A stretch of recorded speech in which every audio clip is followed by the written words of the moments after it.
Speed has always been more than numbers on a dial. It is a contest between imagination and air itself. Every era in racing history has one machine that pushes beyond logic, forcing engineers to rethink what shape means and what power can achieve. But every breakthrough comes with a cost. Rules bend, physics argues back, and legends are born in the tension between ambition and limitation. This story is about one of those machines. An experiment that turned into an icon. A purpose-built weapon for victory that was too successful for its own good. Today, we revisit a moment when the pursuit of aerodynamic perfection changed the face of American motorsport forever. This is not just about horsepower. It is about the moment technology outpaced regulation and left history to catch up. Stay tuned, hit like, subscribe, and tell us in the comments which machine you want us to cover next. In the late 1960s, the Dodge Charger Daytona 1969 emerged from a moment of frustration and daring ambition. It was a time when one American manufacturer had the muscle but lacked the shape to win. NASCAR was dominated by long tracks where raw horsepower could not overcome aerodynamic drag, and that is exactly where the Charger struggled. The car had power in abundance, but at speeds above 180 miles per hour, its squared-off front end turned into an air brake. Dodge engineers and racing strategists knew that unless they found a radical solution, their factory-backed team would keep watching rivals cross the finish line first. So they decided to do something unthinkable for a Detroit automaker at the time. They let science dictate style. The Dodge Charger Daytona 1969 was born as a response to defeat, a product of testing, sketching, and sleepless nights that led to the first NASCAR car to break the 200-mile-per-hour barrier. Its very existence questioned what a stock car should look like. The Daytona was more aircraft than automobile, and that shocked fans and competitors alike. When it rolled into the garage area for the first time, drivers laughed at the long nose cone and massive rear wing. It looked alien, almost like a joke. But this was no gimmick. Engineers from Chrysler's missile division had been consulted to design that pointed nose and towering spoiler. Every line served purpose. In the wind tunnel, they discovered that these parts cut drag dramatically and produced downforce that pinned the rear wheels to the track. The Charger Daytona 1969 was not just fast. It was stable, smooth, and utterly relentless on long straights. What made this moment remarkable was how quickly Dodge moved from concept to race-ready car. They produced enough road-going versions to satisfy NASCAR's homologation rules, but those street Daytonas were essentially trophies. Their true purpose was to legalize the monster that would dominate the oval. The car's first races showed immediate results. At Talladega, driver Buddy Baker used the Daytona to break the 200-mile-per-hour mark, something no NASCAR driver had ever done before. That record was a revelation and a warning. It proved how far ahead Dodge's engineers had leapt. Suddenly, the sport had to consider a new question. Had technology outgrown competition? The Daytona was rewriting what speed meant in a discipline built on blue-collar mechanics and driver intuition. Fans were divided. Some saw the Charger Daytona 1969 as the future. Others felt it was an overreach that betrayed NASCAR's roots. It became more than a car. It became a symbol of change, a wedge between the old guard and the new science-driven approach to racing. The car's unusual silhouette turned into a badge of rebellion, and its on-track dominance forced every other team to respond. For the first time, NASCAR faced an aerodynamic arms race. Manufacturers were scrambling to copy, modify, or outdo what Dodge had created, and that escalation would define the next chapter of the story. The Charger Daytona 1969 was not content to win races. It demanded that the entire sport evolve. It was the spark that lit a fire of innovation, but as with every revolution, it came with consequences that no one fully anticipated. The next stage of this saga would push technology to its limits, and even NASCAR itself would begin to worry about what it had unleashed. That is where the story of the Aero wars truly begins. The Dodge Charger Daytona 1969 stood as the spearhead of a new technological race, and what followed was nothing short of an engineering showdown that would reshape American motorsport. As soon as the Daytona started winning, rival manufacturers realized they had no choice but to respond. They began developing their own wind-cheating designs, testing radical shapes in secret, and lobbying NASCAR to clarify what was still considered a stock car. The sport, once dominated by raw muscle and mechanical simplicity, was now entering a scientific era. Engineers replaced instinct with data, and wind tunnels became as crucial as engines. The Charger Daytona 1969 had proven that drag, not horsepower, was the true enemy of speed. In testing, its drag coefficient was astonishingly low for a full-bodied car, and its downforce levels provided stability unheard of at 200 miles per hour. Drivers described it as calm at speeds that previously felt dangerous, and that serenity was exactly what made it untouchable. It could hold lines through corners that left other cars skittering, and on long straights, it simply pulled away as though the laws of air resistance no longer applied. Soon, the term Aero car became both a badge of pride and a source of controversy. Fans loved the spectacle of new shapes and soaring speeds, but traditionalists complained that NASCAR was turning into a laboratory instead of a proving ground for factory sedans. Safety officials grew nervous too. At those speeds, even a small mechanical failure could have catastrophic consequences. The Dodge Charger Daytona 1969 forced the entire system to rethink its limits. By the start of the 1970 season, the aerodynamic revolution had reached full intensity. Plymouth, under the same corporate umbrella as Dodge, unveiled its own version. The Superbird, a cousin built to the same philosophy but refined for different drivers. Other manufacturers scrambled to produce their own sleek contenders. The racetrack looked like a science fair of wings and nose cones. Lap speeds climbed higher than anyone had predicted, and suddenly races were decided less by driver bravery and more by computational precision. For the first time in NASCAR, engineering talent became as prized as driving skill. The Charger Daytona 1969 became both the blueprint and the benchmark. Teams studied its body lines, copied its dimensions, and tried to decode why it worked so flawlessly at high speed. But the very success of this machine began to erode the foundation of fairness in the sport.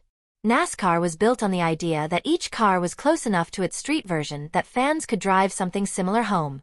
The Daytona, however, had blurred that boundary completely.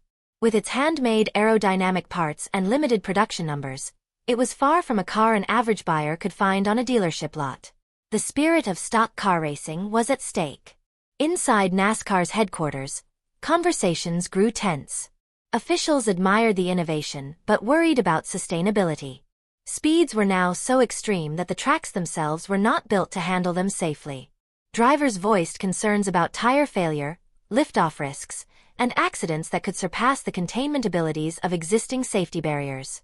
The Dodge Charger Daytona 1969 had effectively pushed the sport into uncharted territory. In that sense, the Daytona achieved what every great machine in history does. It revealed the edge of what was possible, but it also exposed how fragile that edge could be. Engineers kept chasing new ways to trim drag, but every improvement brought diminishing returns and greater scrutiny. The car had triggered what many now call the Aero Wars, and while that term sounds glamorous, it masked the anxiety that was spreading across the industry. As races turned into aerodynamic showcases, NASCAR's leadership faced a dilemma: celebrate the breakthrough or step in to preserve the integrity and safety of the competition. The decision they made would change everything. The Daytona's victories, its records, and its influence forced NASCAR to make a historic choice about its future. And when the ruling came down, it would mark the end of an era. The Charger Daytona 1969 had reached the peak of its glory. What came next was its transformation from a race-winning tool into a timeless legend. The final chapter begins with a bang, and with it, the unexpected rise of one of the most sought-after icons in American automotive history. When NASCAR officials finally acted, the reign of the Dodge Charger Daytona 1969 ended almost as quickly as it had begun. Its own success had made it unsustainable. In 1971, new regulations were introduced that effectively banned the Aero cars by limiting engine displacement and setting strict body design rules. The move was framed as a safety measure, but everyone knew the real reason. The Daytona and its few aerodynamic rivals had made competition uneven and dangerously fast. What had started as a showcase of innovation had turned into a contest of who could build the most extreme shape before physics fought back. The Dodge Charger Daytona 1969 left the racetrack, but it did not fade quietly. The car's legend only grew stronger off the circuit. Enthusiasts began to see it as a time capsule from when rules bent under the weight of innovation. Collectors hunted down surviving road versions. What once looked odd now looked prophetic.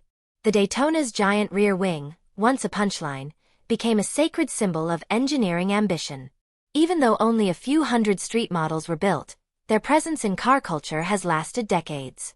At shows and auctions, the Dodge Charger Daytona 1969 became a centerpiece. Its value rose as people realized they were staring at a piece of unrepeatable history. The car's influence reached beyond nostalgia. Engineers in later decades studying aerodynamics would revisit the Daytona's design, finding lessons that still applied to modern racing and even highway vehicle efficiency. Its clean airflow management, balance between drag reduction and downforce, and data-backed approach were all years ahead of their time. The Daytona's spirit lived on quietly in every spoiler, diffuser, and wind tunnel test that came after. In a broader sense, the Charger Daytona 1969 also changed how automakers saw racing. It proved that performance was not just about cubic inches or straight-line acceleration. It was about mastering air. It taught the industry that design and physics could win championships as effectively as raw power.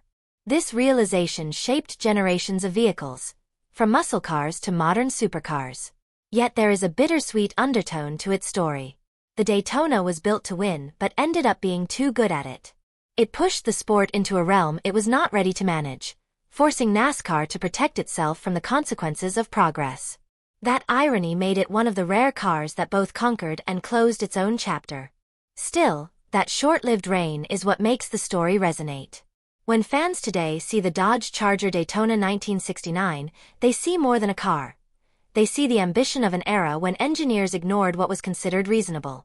It represents a kind of American ingenuity that thrived on audacity.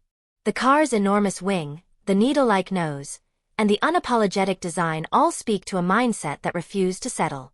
Though it ran for only a handful of races, its legacy stretches through half a century of automotive evolution. In museums, documentaries, and collector garages, it stands as a reminder of the thin line between progress and excess. The Daytona showed that innovation cannot be contained.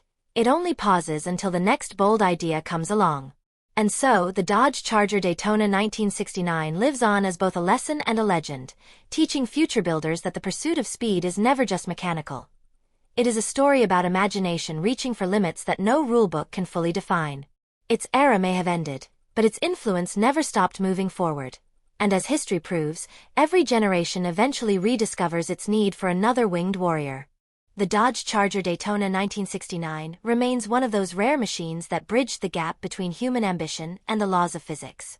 What began as a desperate attempt to win races became an experiment that redefined an entire sport.